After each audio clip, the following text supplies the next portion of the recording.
A very good morning and welcome back to this course of microwave engineering.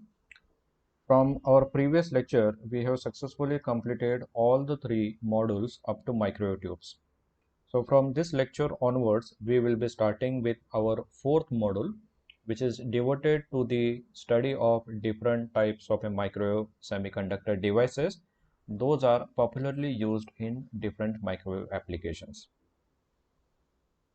So from this lecture onwards, we will start discussing the different types of the semiconductor diodes, the semiconductor transistors, and special type of microwave diodes, which are popularly used in the processing of amplification and generation of the microwave signal.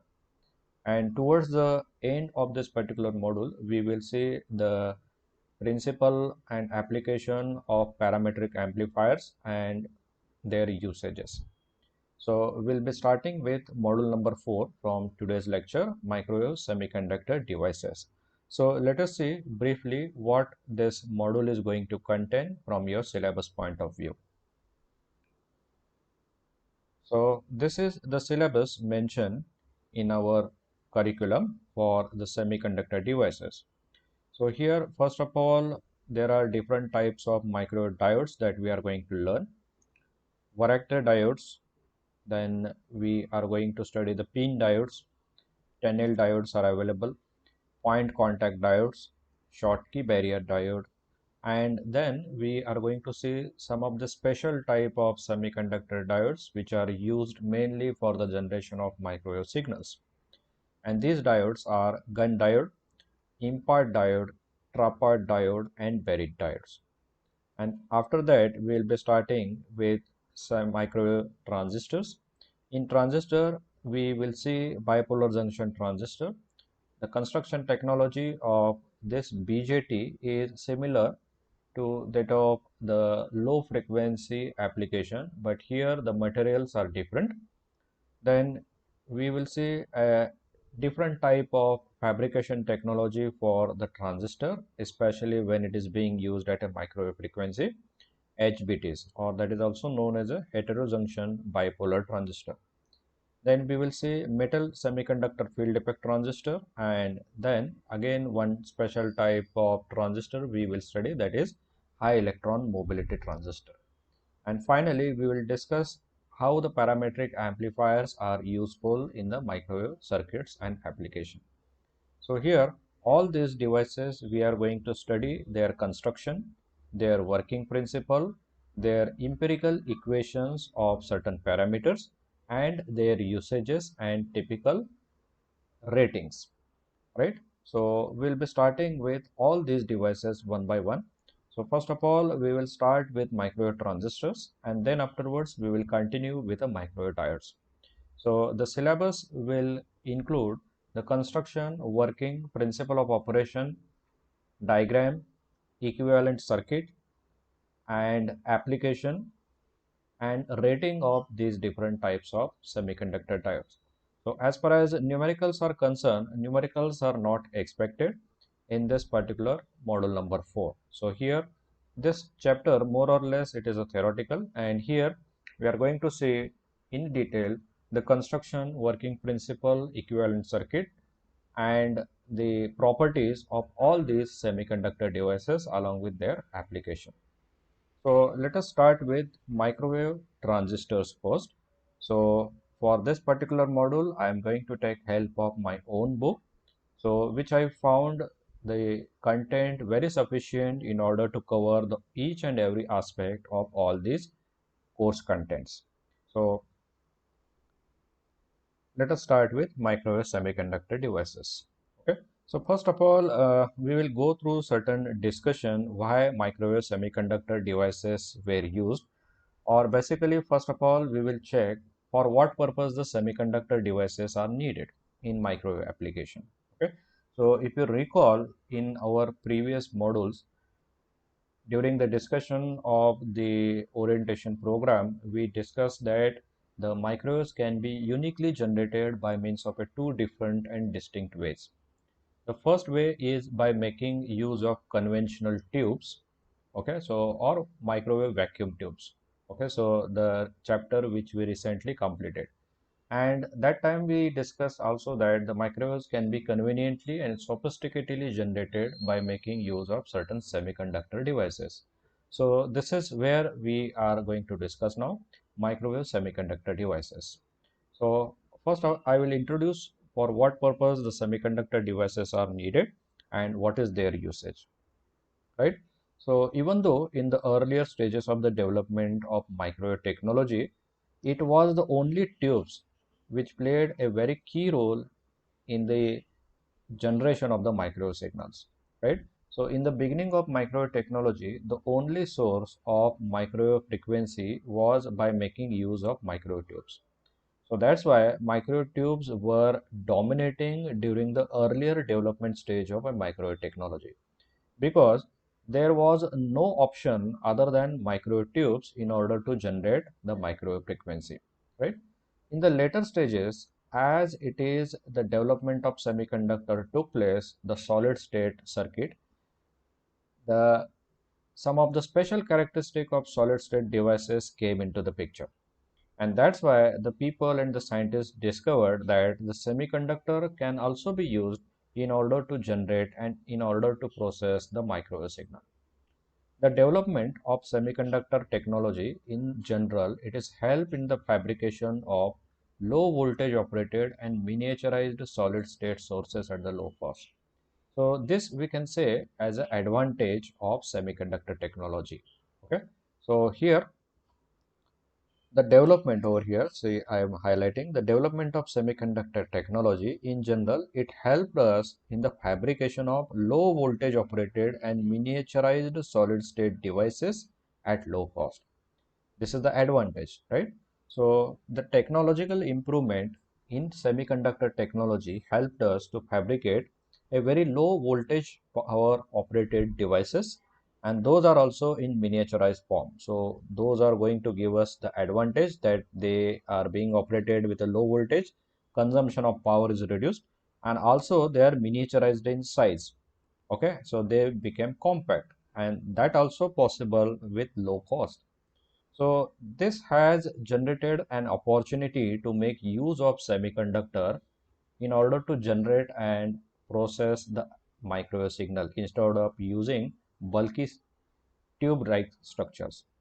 The solid state sources, they claim the advantage of longer life. So what is the advantage of using solid state devices?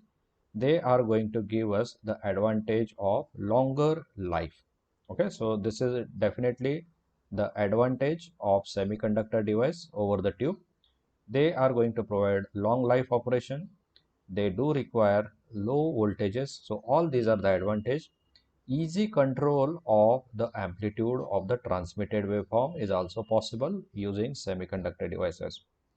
They can operate at a wider bandwidth.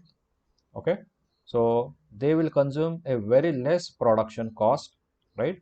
And air cooling mechanism is very less required. So all these are very distinct advantage of semiconductor microwave devices over the tube counterpart, right? So semiconductor devices, they will stay longer. So the life of operation when the semiconductors are used is very good. It requires low voltage and low power in order to operate. There is an easy control of the amplitude by making use of a semiconductor devices.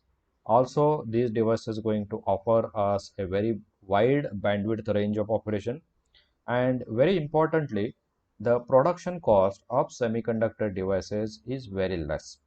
So all these features attracted people in order to pay attention to these semiconductor devices and make them utilized for the processing and generation of the micro signal, right? So here in this particular module, we will explain the different types of microwave transistors, and thereafterwards we will continue with special type of microwave diodes. All the microwave semiconductor devices, it works as a active element. So this is a very important statement, and I would like to highlight this one because whatever devices earlier we saw in the case of waveguides, all those devices we termed as a passive devices. So all the microwave semiconductor devices which works or which have the capability to process the microwave signal are known as active devices. So please remember, all the microwave generating devices, including tubes and semiconductor devices, are all called as active devices, right? And these semiconductor devices are used mainly to amplify the microwaves and to generate the microwaves. So there are two distinct use of semiconductor circuits. Okay. So first of all, the semiconductors are used to amplify the microwave, and also the semiconductor can use to generate the microwave signal. So there are two main purposes of making use of semiconductor device. So these purposes are similar to microwave tubes. But on the other hand, the microwave semiconductor devices are going to offer us these advantages, which will not be obtained by using microwave tubes, right? So in this chapter, the special type of semiconductor diodes like Schottky barrier diode, gun diode, impart diodes, tunnel diodes, varactor diodes, all these are explained. And towards the end, we will discuss the parametric amplifiers. Okay. So basically the microwave diodes are classified as a crystal diodes and Schottky diodes for mixing and detection operation. So as on when we come across these particular types of a diode, we will come to know their application and feature of each. The pin diodes are especially used for attenuation, modulation, switching, phase shifting, and limiting purpose. Varactor diodes are used for frequency multiplication, translation, and they are exclusively used in parametric amplification and tuning. Tunnel diodes and gun diodes, they are especially used to generate the oscillation. While the other types of a diode, we call them as they belong to the family of a reed diode. So over here, reed diode is a name given to a family of a diode in which the diodes are going to make use of transit time effect. Okay. So for just time being, you just remember that the special type of semiconductor diodes which makes use of transit time effect of the electron. Okay. So all these types of diodes are belonging to one particular family, and the name of their family is a reed diode. And such a three different types of diodes we are going to study, that is impart, trapart, and buried. Please remember that all these three diodes, impart diode, trapart diode, and buried diode, they belong to the same family. Okay, the family name of this diode is a reed diode. Okay, and working principle of all these reed type of diode is principally based on a mechanism of transit time effect of the electron. Okay, and these diodes can be used for both purposes. They can be used for amplifying the microwave signal as well as to generate a microwave signal itself, right? So a very important consideration of frequency and power limitation of these diodes as the requirement of reduced thickness of active layer to minimize the transit time effect. Okay, so these diodes are constructed with a particular technique in order to reduce the transit time effect, and they are constructed with a special construction technology, and this particular construction makes them different from ordinary p-n junction semiconductor diodes, right? So we will start with discussing the general RF characteristic of the uh, transistor used in microwave application. Okay. So what should be in general the characteristics of the transistor when it is being used at the microwave frequency level, right? So first let us discuss these characteristics of any general RF transistor. We will be starting with a transistor, the discussion, and then we will forward with the different types of semiconductor diodes. So let us discuss these characteristics in general for any particular RF transistor. The transistors are critical component of modern RF and microwave system. Finding application as amplifiers, they are used in oscillators, they are used in switches, phase shifters, mixers, and active filters. So as far as the micro circuits are considered, the RF transistors are used in a variety of different circuits, right? So the transistor devices can be recognized either as bipolar junction transistors or field effect transistors. Okay. So with the low frequency theory of semiconductor devices, we already know that bipolar junction transistors are current operated devices, while the field effect transistors are voltage controlled devices, right? So the junction of the transistor include bipolar junction transistor and heterojunction bipolar transistor. Okay, so the two types of junction based transistor which are operated by means of controlling the current that we are going to see are BJTs and HBTs. HBT stands for heterojunction bipolar transistor, and these transistors can be fabricated either in NPN or PNP configuration. The modern junction transistors are made using silicon. Silicon is a very common, okay? Silicon germanium and then gallium arsenide. This is a special type of semiconductor, and indium phosphide materials. The silicon junction transistor is one of the oldest and most popular active RF device. We already know that in most of the cases, in the low frequency operation, whatever transistor we will use in a circuit, they are going to make use of a silicon for their construction. Okay, so because the silicon is going to provide a very low cost and good operating performance in terms of a frequency range, power capacity, and noise characteristic. So silicon transistors are basically useful for RF amplifiers up to the range of 2 to 10 gigahertz, right? So especially we can go for simple silicon based transistors as an amplifying device whenever we want to amplify the microwave signal in the range of 2 to 10 gigahertz, and they can be used in the oscillator circuit up to 20 gigahertz, right? So the bipolar junction transistor have a very low 1 by F noise characteristic. Okay.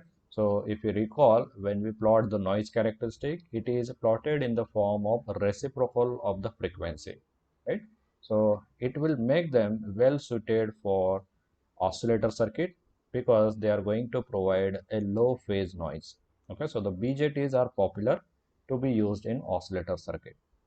Then discussing about a little bit about HBT, though we are going to see in detail the construction about HBTs, that is high heterojunction bipolar transistor. They can make use of either gallium arsenide or indium phosphide material, and they can operate at frequencies exceeding 100 gigahertz. So here there is a typical point. Heterojunction bipolar transistor, unlike bipolar junction transistor, they can operate at a much higher frequencies which is exceeding around 100 gigahertz.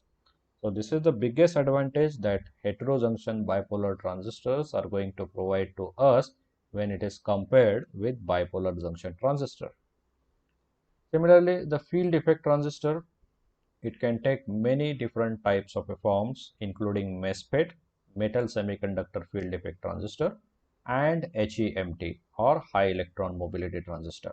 Okay, so in our syllabus, we are going to see two bipolar junction transistors, that is the microwave BJT and heterojunction bipolar transistor.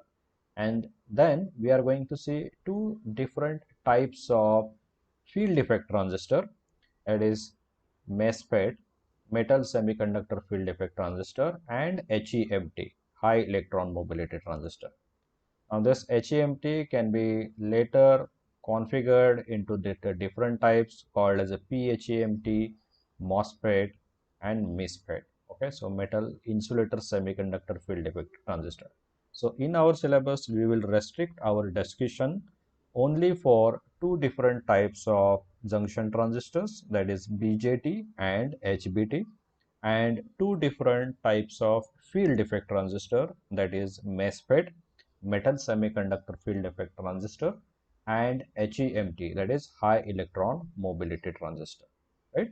So unlike junction transistor, now we are discussing about field effect transistors. So unlike junction transistors, which are normally current controlled, the field effect transistors are voltage controlled devices. So MESFET and HEMTs can be controlled by means of controlling the voltage applied to them, and they can be made either with a P channel or N channel. Okay, so gallium arsenide MESFETs are one of the most commonly used transistor for microwave and millimeter wave application, and it can be used up to the frequencies 40 gigahertz, right? So these are in general characteristics of the microwave transistor, right?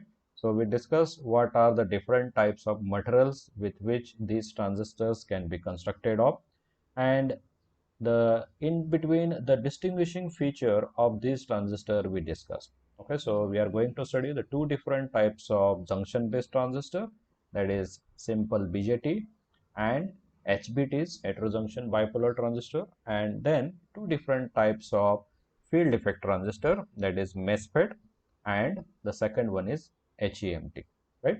So we go further and let us start with field effect transistors.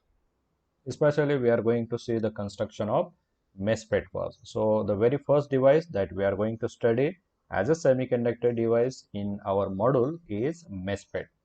So MESFET, we already know it is a field effect transistor, and it is controlled by controlling the voltage characteristics, right?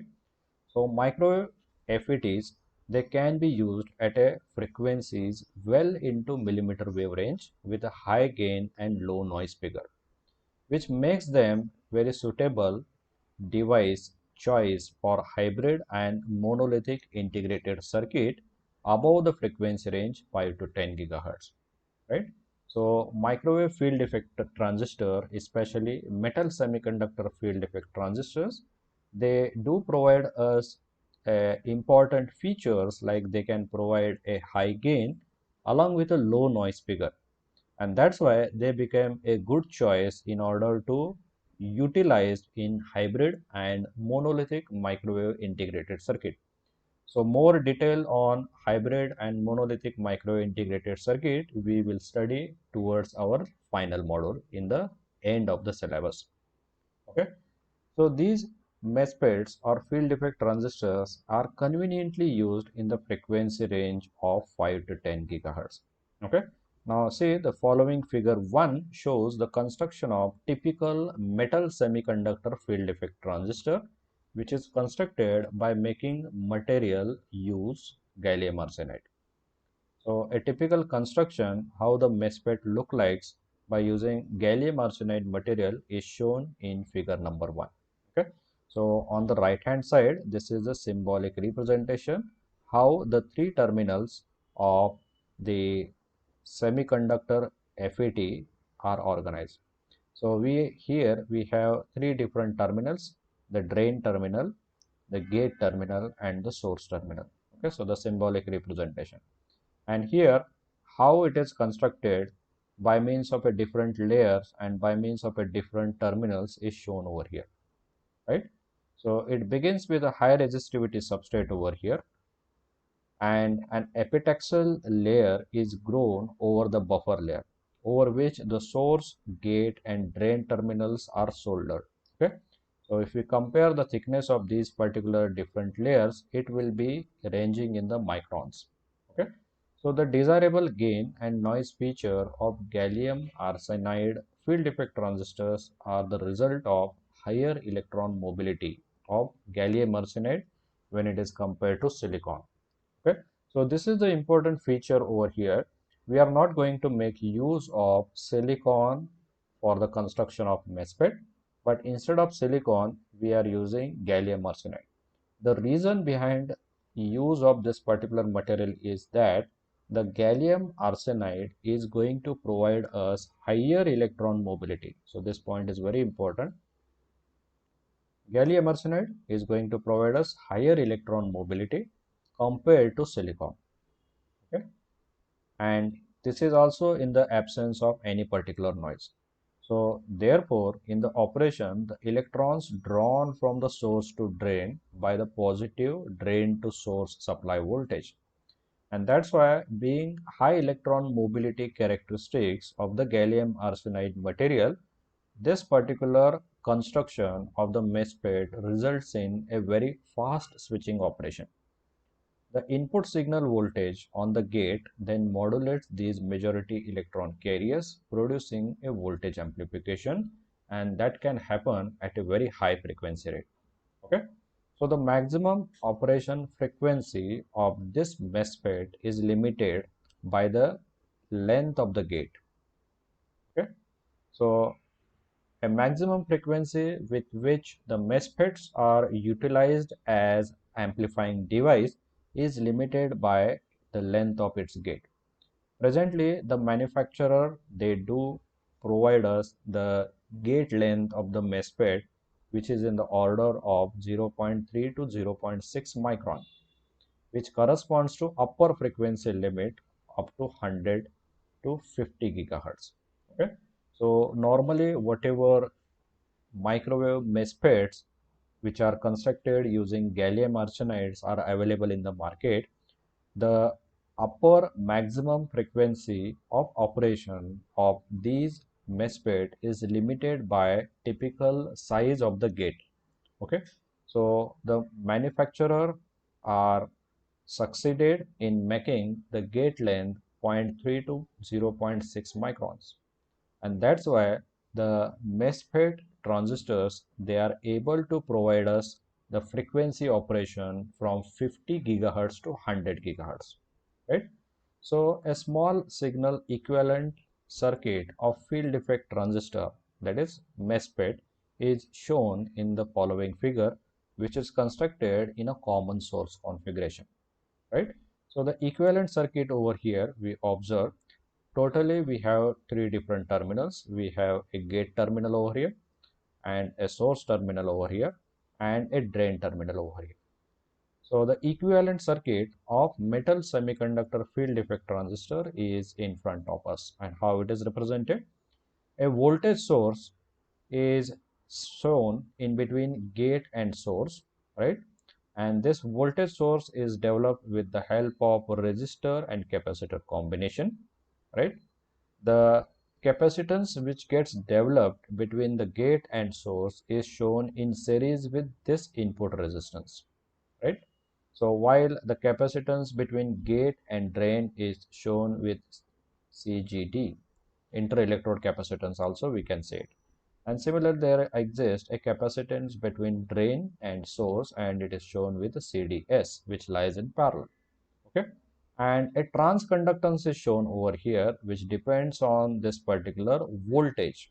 This transconductance is shown as the source of a current with drain to source resistance kept in a parallel circuit. So this is the equivalent circuit of metal semiconductor field effect transistor, right? So where Ri, it is over mentioned over here, it is a series gate resistance, and the typical value is around 7 ohm. The resistance existing between drain to source is around 400 ohms, while the inter-electrode capacitance between gate to source, it is 0.3 picofarad. These are the typical values, or we can call it as the ratings of metal semiconductor field effect transistor, which nominally operates over the frequency range from 50 gigahertz to 100 gigahertz. The drain to source capacitance is of the order 0.12 picofarad, and similarly the inter-electrode capacitance between the gate to drain is 0.01 picofarad. And this transconductance of this particular field effect transistor is having around a value of 40 millisiemens, right? So here in the above diagram, we have not included any package parasitic capacitance, which normally when gets introduced, it will be small enough in the value, and the resistances and the inductances at the three terminals due to the ohmic contacts and bonding leads will also exist, right?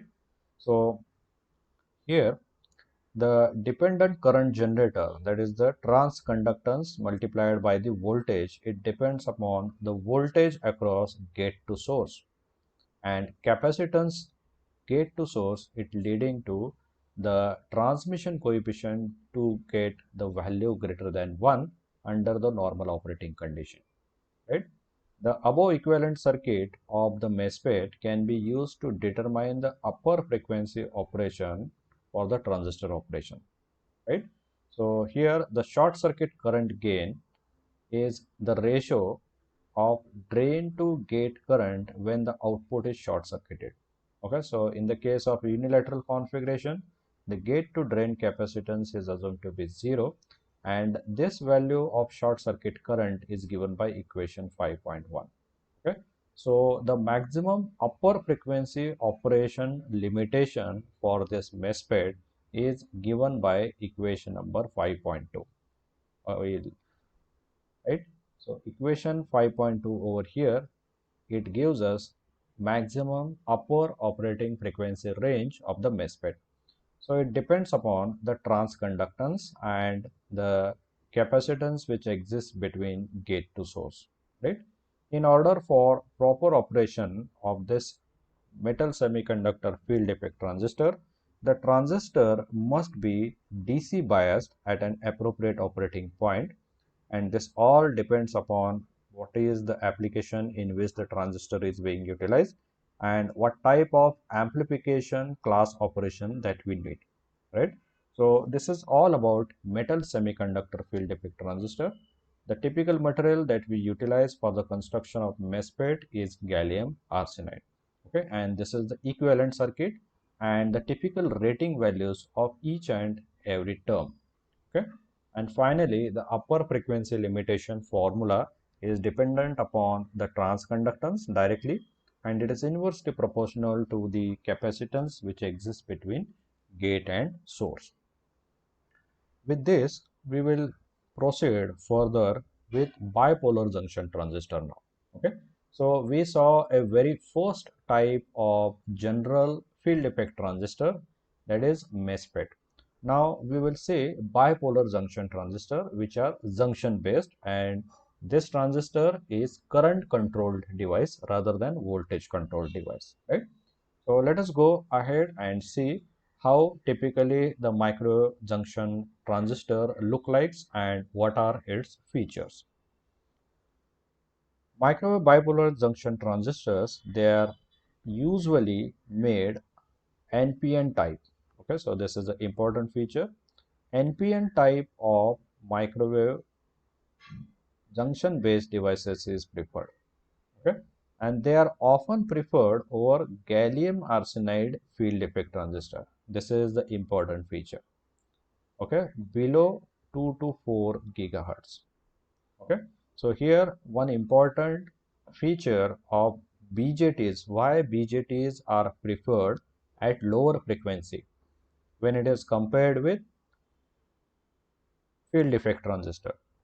The clear sentence over here, it is said that the BJTs are often preferred over field effect transistor at low frequency level 2 to 4 gigahertz.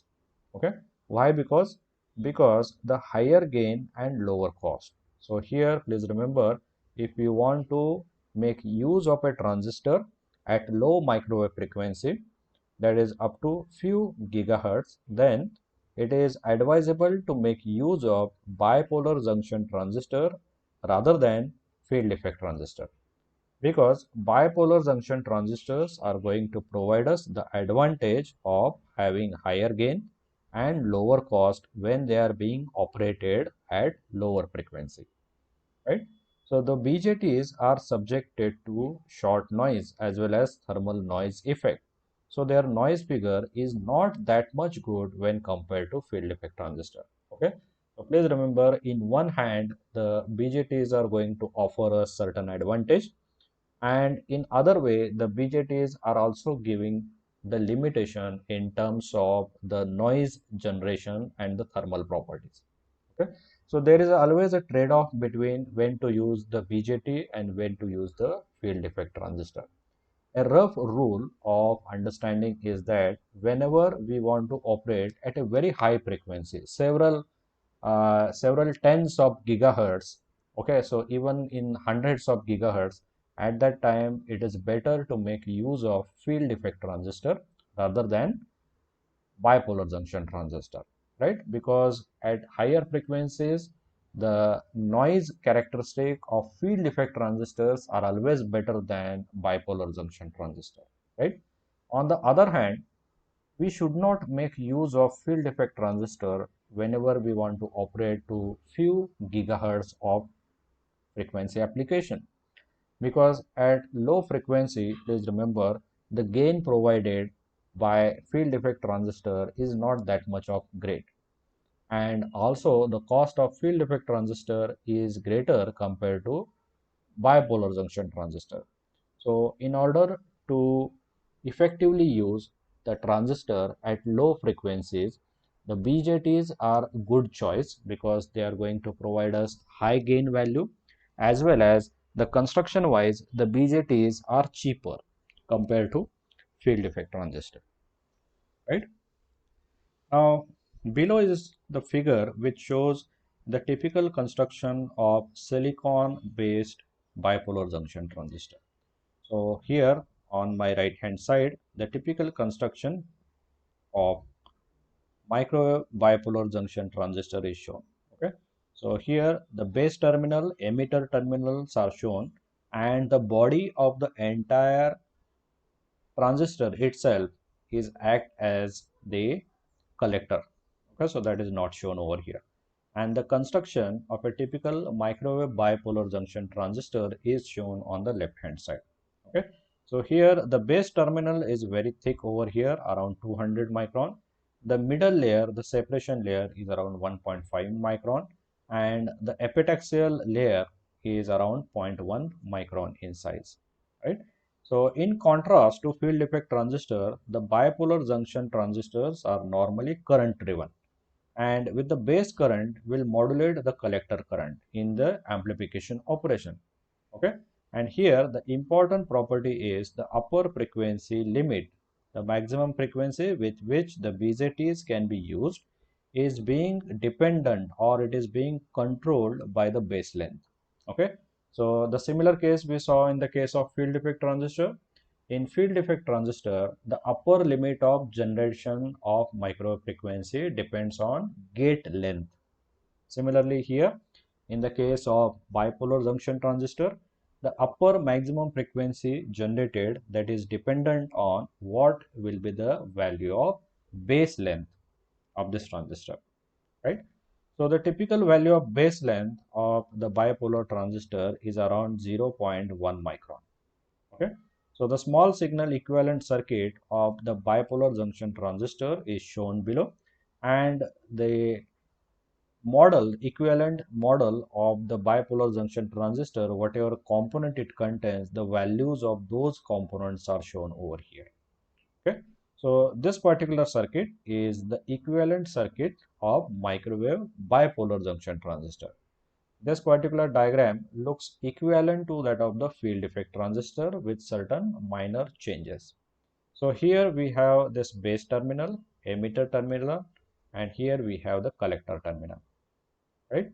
So all these components RB is the base resistance, and the typical value is 7 ohms.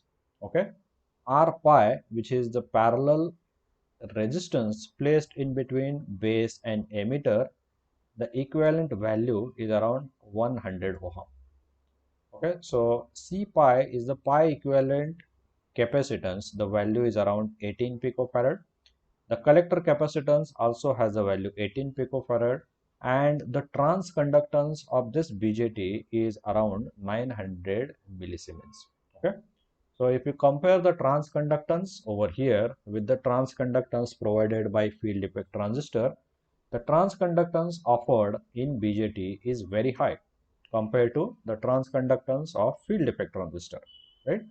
Say the transconductance, the same sentence over here, the transconductance of BJT provided is much higher when it is compared to transconductance of field effect transistor. Okay, so we saw earlier during the discussion of field effect transistor MESFET that the typical value of the transconductance is around 40 millisiemens, right? On the other hand, the transconductance value provided by bipolar junction transistor is very high, and it is around 900 millisiemens. Now what will happen because of this large value of transconductance in the case of a BJT? Now because of this large value of transconductance, this leads to higher power gain at the lower frequency. So very important feature that we can note down over here. A very high value of a transconductance of a transistor will lead to higher values of provided gain at lower frequencies. Okay, so that means we can easily compare the performance of BJT with that of the FET, and that's why the BJTs are of good choice whenever we want to use them at a lower frequency for the amplification of the microwave compared to field effect transistor, right? So this is the unique feature that the BJTs are going to provide to us. But please remember that on the other hand, BJT comes along with noise characteristic. The noise operation of the bipolar junction transistor are very much higher compared to field effect transistor. So that's why at higher frequency operation, bipolar junction transistors are not of suitable use. So at that time, one has to go for utilizing field effect transistor. But yes, at lower frequency operation, as the BJT is going to provide the higher value of a transconductance, it can provide us higher values of gain when it is being operated at low frequencies, right? So the capacitance of the BJT are larger when it is compared to the capacitance of FET. Now this serves to reduce the gain at the higher frequency. So if we compare what is the value of different capacitors given in the case of the FET, here we see that the capacitors are fractional values, right? Gate to source capacitance, drain to source capacitance, and gate to drain capacitance. All these capacitance are just fractions, right? Now when we compare the capacitance of interelectrode in the case of bipolar junction transistor, those are significant. That is 18 picofarad, 18 picofarad, like that. Okay, so these capacitance are significant when it is compared to capacitance generated by field effect transistor, and that's why this will lead that the BJTs are going to provide us the reduction in the gain when they are operated at a high frequency. So that's why these are the two unique reasons why one should prefer to make use of bipolar junction transistor for amplification of the micro signal at low frequency, right? Because at low frequency, the transconductance is greater in the value, and this will ensure that large gain can be provided. And also at lower frequency operation, the interelectrode capacitance are not going to affect much. Okay, as soon as we start operating the bipolar junction transistor at high frequency, the interelectrode capacitance will become significant, and thus it will limit the performance of a BJT, right? So here this particular equivalent model can be used for analysis purpose of the bipolar junction transistor.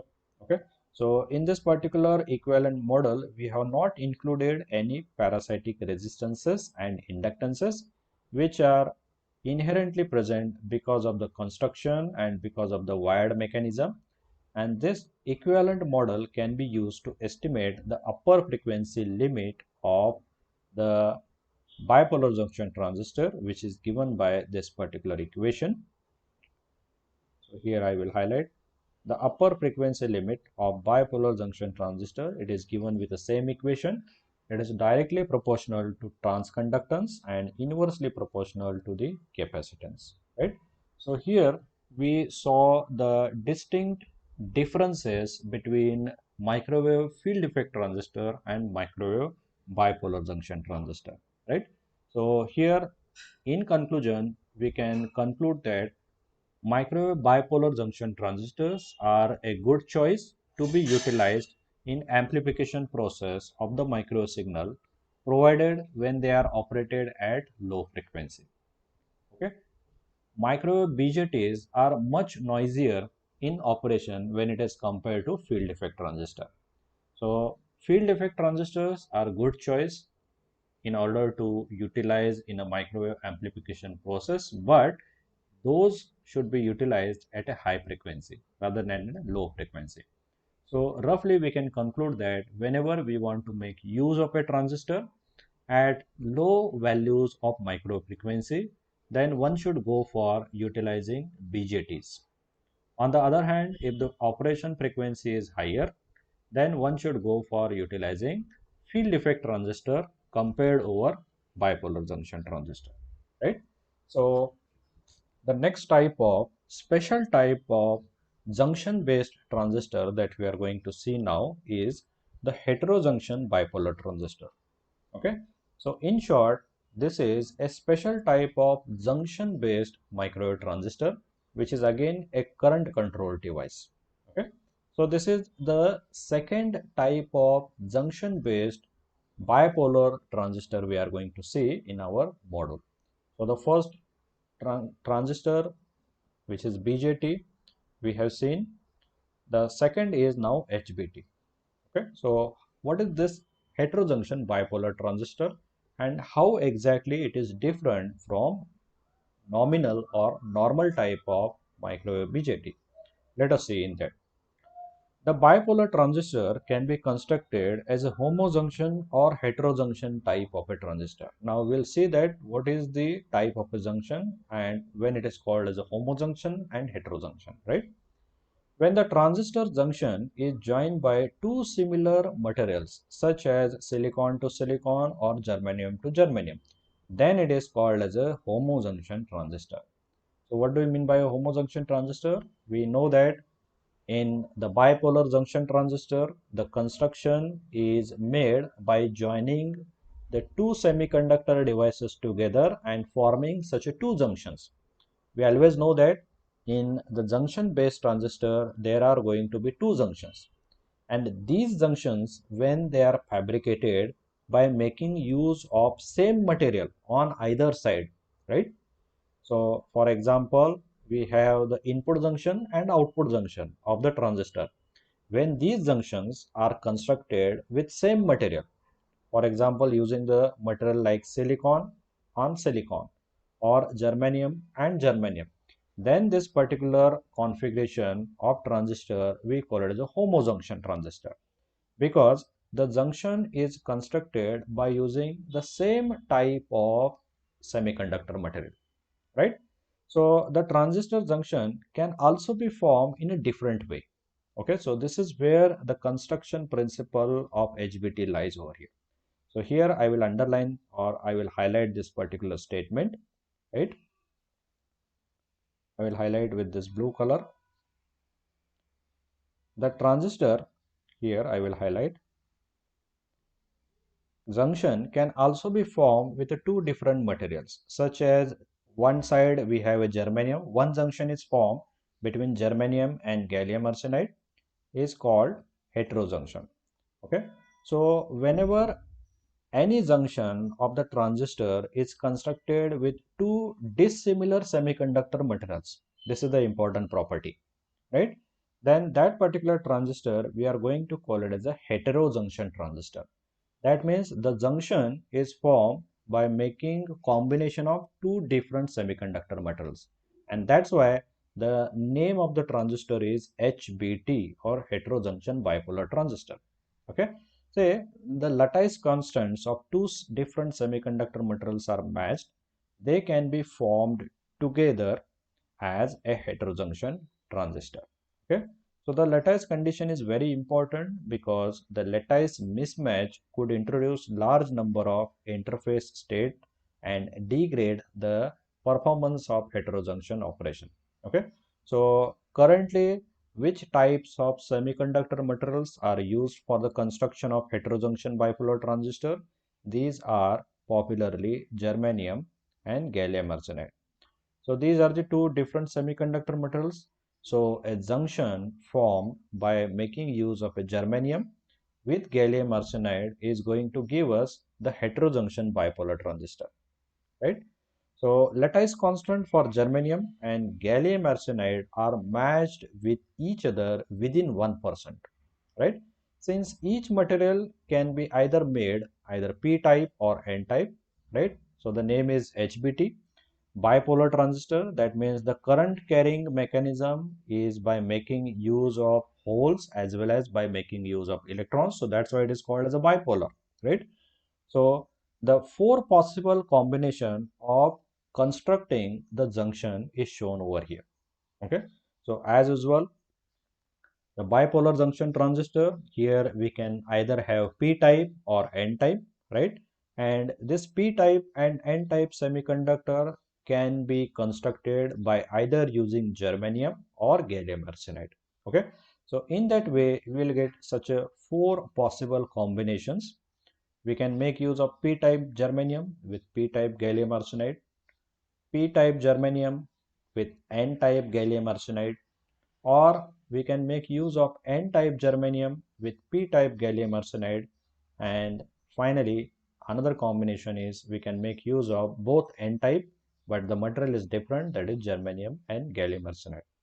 So if you notice, in all these four different types of a junction, the material which we used to form a junction is different.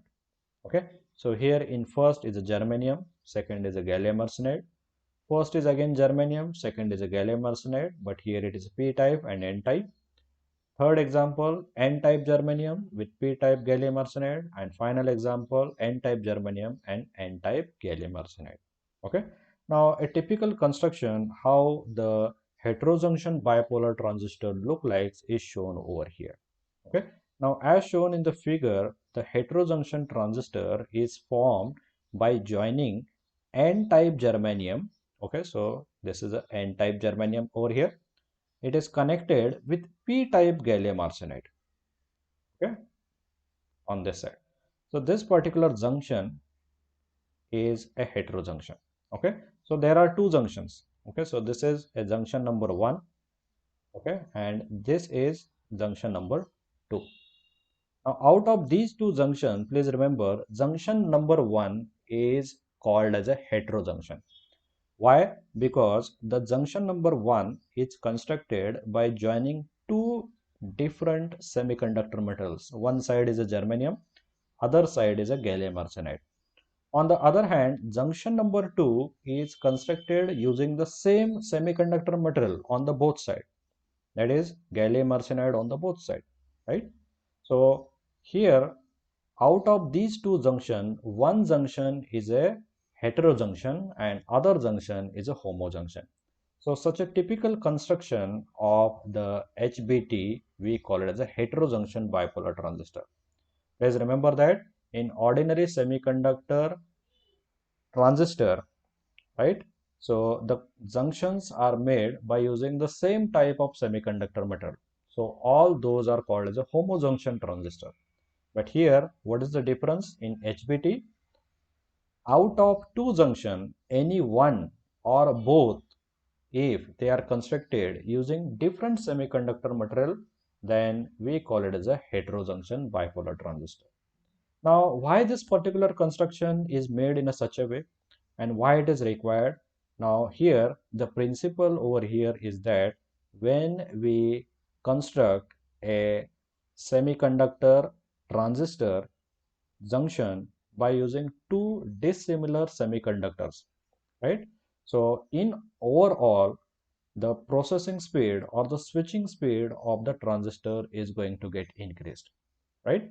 So this is explained by the help of a Fermi level energy diagram, but it is not at all required to go into the details and understand the operation of HBT in terms of energy band diagram. Just for simple time being, I will tell you why this choice is made for choosing the different types of a junction. Okay, so earlier with this mathematical derivation, so this derivation is not required at all. Only the principle behind using the different type of a junction is the barrier width in one particular junction is less compared to barrier width offered by other junction. So this dissimilar type of a junction overall it leads to higher switching period of the particular transistor. Okay, so it is mathematically proven over here that why the two different types of junctions are made. Here the objective of using the heterojunction structure is in order to increase the switching time of this particular transistor. Okay, so here this particular second junction is a homojunction, while the first junction is a heterojunction. Now, by making one of the junction heterojunction, please remember that the purpose is to increase the switching time of this particular transistor.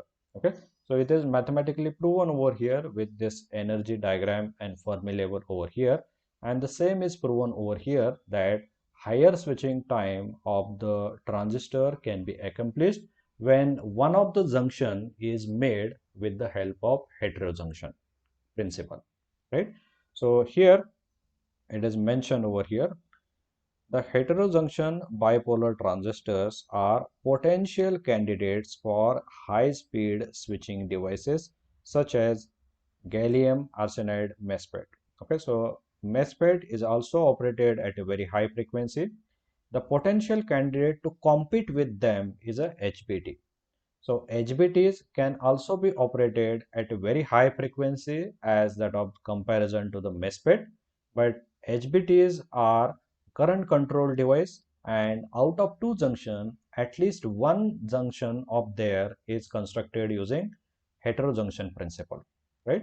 So here the principle of operation of heterojunction bipolar transistors is elaborated to you.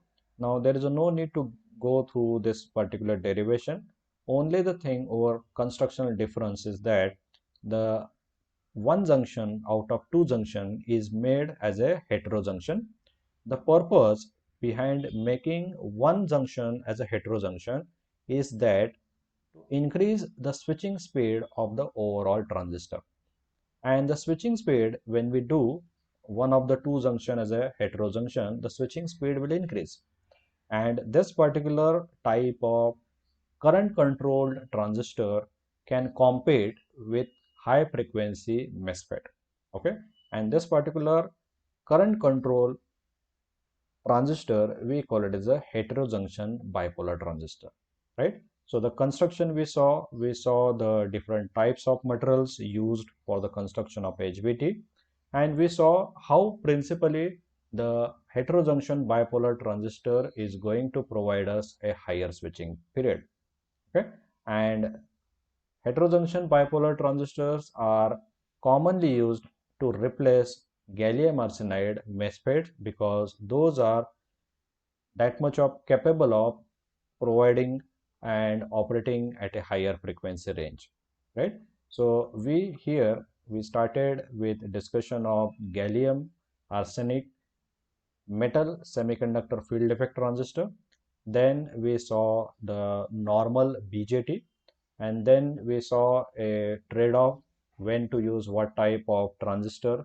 Whenever high frequency is required, go and make use of MESFET devices, and whenever you want to operate at a low frequency application, we will make use of a BJT. And we saw one of the special type of a BJT, that is heterojunction bipolar transistor, which is also capable to be operated at a very high frequency similar to MESFET, right?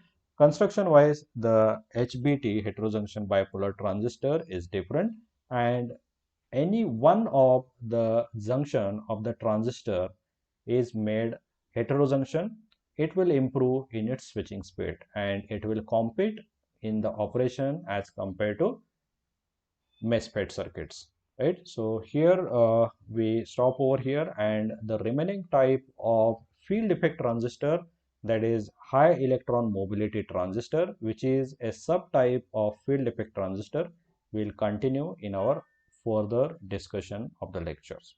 So thank you very much. We stop over here.